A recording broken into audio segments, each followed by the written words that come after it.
Hello दोस्तों, कैसे हैं आप लोग। मैं फिर से लेकर आया हूँ आपके लिए जीएनएम नर्सिंग के बारे में इंफॉर्मेशन।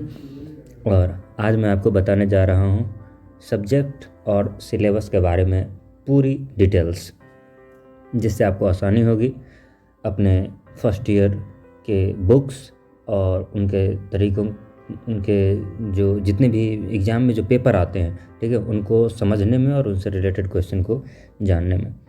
सबसे पहले मैं आज आपको बताऊंगा, जैसा कि आप ऊपर में देख रहे हैं कि ये जीएनएम फर्स्ट ईयर सिलेबस है। इस सिलेबस में सबसे पहले जो हमारा सब्जेक्ट है और उसका जो डिटेल्स है, मैं उसको आपको समझा दूँ। जैसे कि आप देख सकते हैं यहाँ पे बायोसाइंस सब्जेक्ट, सबसे पहला जो हमारा सब्जेक्ट है वो है बायोसाइंस।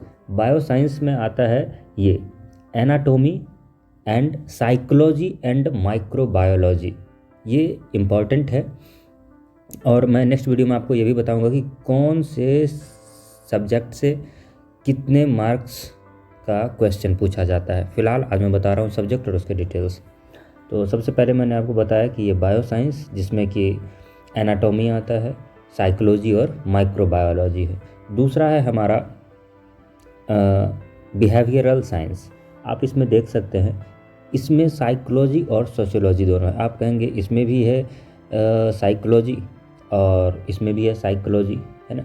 एक्चुअली दोनों में थोड़ा सा डिफर है, ठीक है। ये जो फिजियोलॉजी है बायोसाइंस का, ये बिहेवियरल साइंस से बिल्कुल अलग है। ये ह्यूमन के नेचर के बारे में सिर्फ आपको बताएगा, ये बिहेवियरल साइंस का साइकोलॉजी और सोशियोलॉजी। जबकि बायो साइंस में जब आप एनाटॉमी और फिजियोलॉजी और माइक्रोलॉजी पढ़ते हैं तो ये आपको शरीर की बनावट से, शरीर से जो जुड़े हुए जितने भी ऑर्गन हैं, उनकी बनावट है, स्ट्रक्चर है, इसके बारे में आपको बताया जाएगा। हमारा तीसरा जो है ये है नर्सिंग फाउंडेशन, है ना। नर्सिंग फाउंडेशन ये सबसे ज़्यादा मार्क्स का पूछा जाता है और ये काफ़ी ज़्यादा इम्पॉर्टेंट भी है।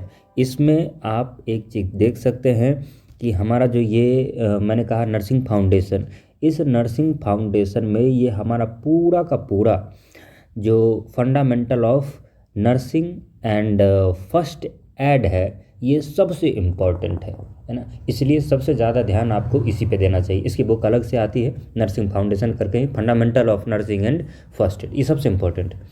लास्ट में हमारा आता है community health nursing. Community health nursing में आप देख सकते हैं, जैसा कि यहाँ पे आप देख रहे होंगे कम्युनिटी हेल्थ नर्सिंग में, कि सबसे पहले है CHN फर्स्ट, यानी कि CHN शॉर्ट फॉर्म लिखा गया है कम्युनिटी हेल्थ नर्सिंग का।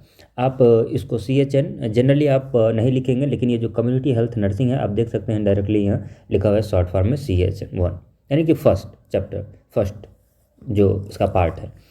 इसी में आता है environmental hygiene, health education and communication skill. Communication skill is very important for community health nursing, because we can talk in when we can talk in English, then communication skills have necessary for all peoples and students. Last में इसमें आता है nutrition. ये भी आपको पढ़ना चाहिए। ये जो न्यूट्रिशन है ये सबसे ज़्यादा इम्पॉर्टेंट ये भी है। न्यूट्रिशन का मतलब है पोषण, यानी कि जब हम बीमार पड़ते हैं तो उसमें देखते हैं क्या चीज़ चाहिए, क्या हमें नहीं चाहिए, तो ये चीज़। तो ये ख़त्म करते हैं और हम चलते हैं आगे। सिलेबस की पूरी जानकारी लेते हैं एरिया सब्जेक्ट वाइज, एक एक सब्जेक्ट, उसमें क्या डिस्क्रिप्शन है, उनके की टॉपिक्स क्या हैं, क्या क्या हमें पढ़ना चाहिए। आप यहाँ पे देख सकते हैं, जैसा कि मैं आपको बताने जा रहा हूँ एक एक सब्जेक्ट, ठीक है। चलिए, सबसे पहले है बायोसाइंस। बायोसाइंस में दो चीज़ें आती है, एनाटॉमी एंड फिजियोलॉजी और माइक्रोबायोलॉजी। अब इसमें आप देख सकते हैं कि एनाटॉमी और जो फिजियोलॉजी है, इसमें हमें पढ़ना होता है delves into the structure and function, यानी कि मेन चीज़ हमारा क्या है, structure and function of the human body, यानी हमारा जो शरीर है उसका स्ट्रक्चर कैसा है और वो कैसे काम करता है।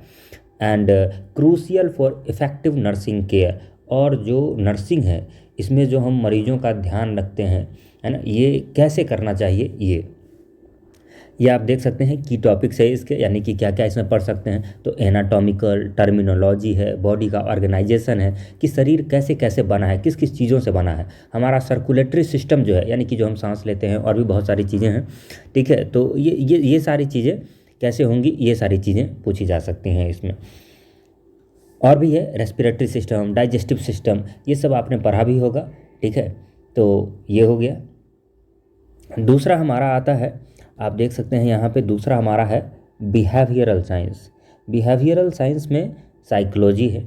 साइकोलॉजी में क्या है, सिंपल है, explore human behaviour dynamics and mental health concept. दो ही बात है, आप सिंपल भाषा में इसको समझिए कि इसमें जो है किसी भी ह्यूमन का मेंटल हेल्थ है ना, देखिए दो हेल्थ होते हैं, एक तो फिजिकली और एक मेंटली, यानी कि शरीर से तो आप ठीक ठाक हैं लेकिन मेंटली ठीक ठाक हैं कि नहीं, ये मेनली इसमें पढ़ा जाता है कि ह्यूमन का बिहेवियर कैसा है। बिहेवियर देख के हम बता देते हैं कि ये आदमी पागल है या आदमी स्वस्थ है।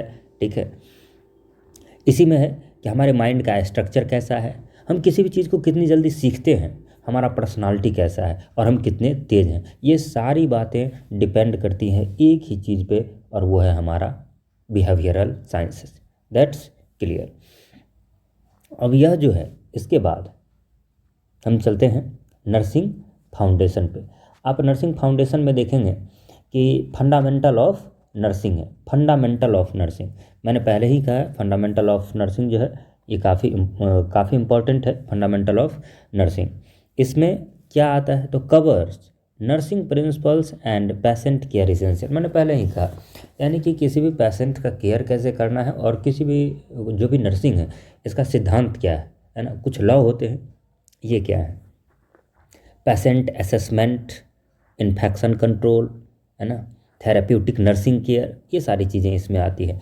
फर्स्ट एड भी इसमें आता है, जैसे कि address community emergency first aid, यानी कि कोई घायल व्यक्ति आता है तो सबसे पहले क्या करना चाहिए, जैसे कि कोई इंजरी हो जाती है तो सबसे पहले जो है हम रुई से उसकी पूछताछ करते हैं, डिटॉल से साफ़ करते हैं, बेटाडीन जो है जो लगाते हैं, पट्टी बांधते हैं, जो भी ये सारी चीज़ें हैं फर्स्ट एड प्रोसीजर में।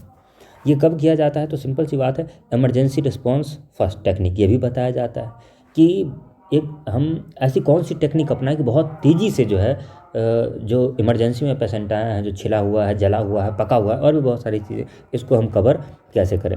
अब यहाँ पे आप देख सकते हैं, मैं दूसरी चीज़ बताने जा रहा हूँ, community health nursing.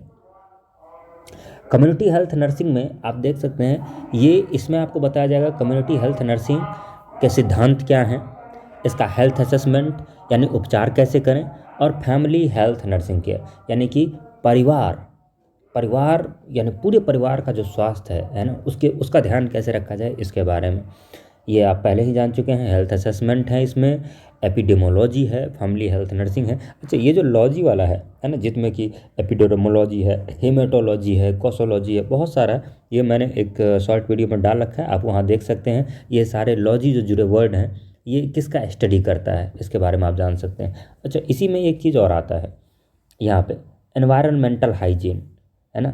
Environmental hygiene में क्या है, explore the relationship between environment and nursing practice. अब देखिए, एनवायरनमेंट और हेल्थ एंड नर्सिंग प्रैक्टिस, ये दोनों कैसे जुड़े हुए हैं, बिकॉज ये जुड़े हुए इसलिए हैं, मैं जुड़ा हुआ इसलिए आपको कह रहा हूँ क्योंकि जो हमारा जो स्वास्थ्य खराब होता है ना, इसमें जो फैक्टर काम करते हैं, इसमें फैक्टर ये एनवायरनमेंट फैक्टर बहुत बड़ा फैक्टर है। इसमें भी लिखा गया है environmental factors influencing health. Community health organization, जैसे कहीं वाटर जमा हो गया है ना, वाटर जमा होता है, वहाँ मच्छर लगते हैं, उससे मलेरिया हो जाता है, और भी बहुत सारी बीमारी है, ऐसे ही और भी। अब हम आगे चलते हैं, आप यहाँ पे देख सकते हैं कि अब इसके बाद जो हमारा है वो है health education and communication skill. मैं पहले भी बता चुका हूँ इसमें कि इसमें सबसे ज़्यादा आपको जो है ये इफ़ेक्टिव कम्युनिकेशन स्ट्रेटजी अपनाना होगा कि हम बात कैसे करें, ताकि पेशेंट को ये ना लगे कि बात करने के तरीके से ये ना लगे कि वो और ज़्यादा बीमार है ना, टेंशन में आ जाए, मेंटली प्रेशर में आ जाए, ऐसा ना हो। इस समय हमें यही बताया जाता है, health education, communication skills, audio visual aids, ठीक है, ये सारी चीज़ें। और लास्ट में मैं आपको अब बताने जा रहा हूँ ये जो हमारा है न्यूट्रिशन, इसके बारे में। कवर्स डाइटरी रिक्वायरमेंट्स, यानी क्या क्या खाना चाहिए, फूड प्रिपरेशन, भोजन कैसे तैयार करें, और भी बहुत सारा चीज़ है, डाइट्स है, न्यूट्रिशन रोल है हेल्थ में, क्या क्या ये निभाता है।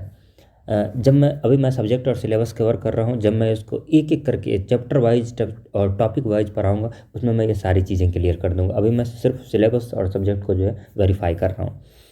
और उसके बाद है इसी में food classification, dietary requirements and community nutrition. ये सारी चीज़ें मैंने आपको बताई हैं। देखने के लिए धन्यवाद।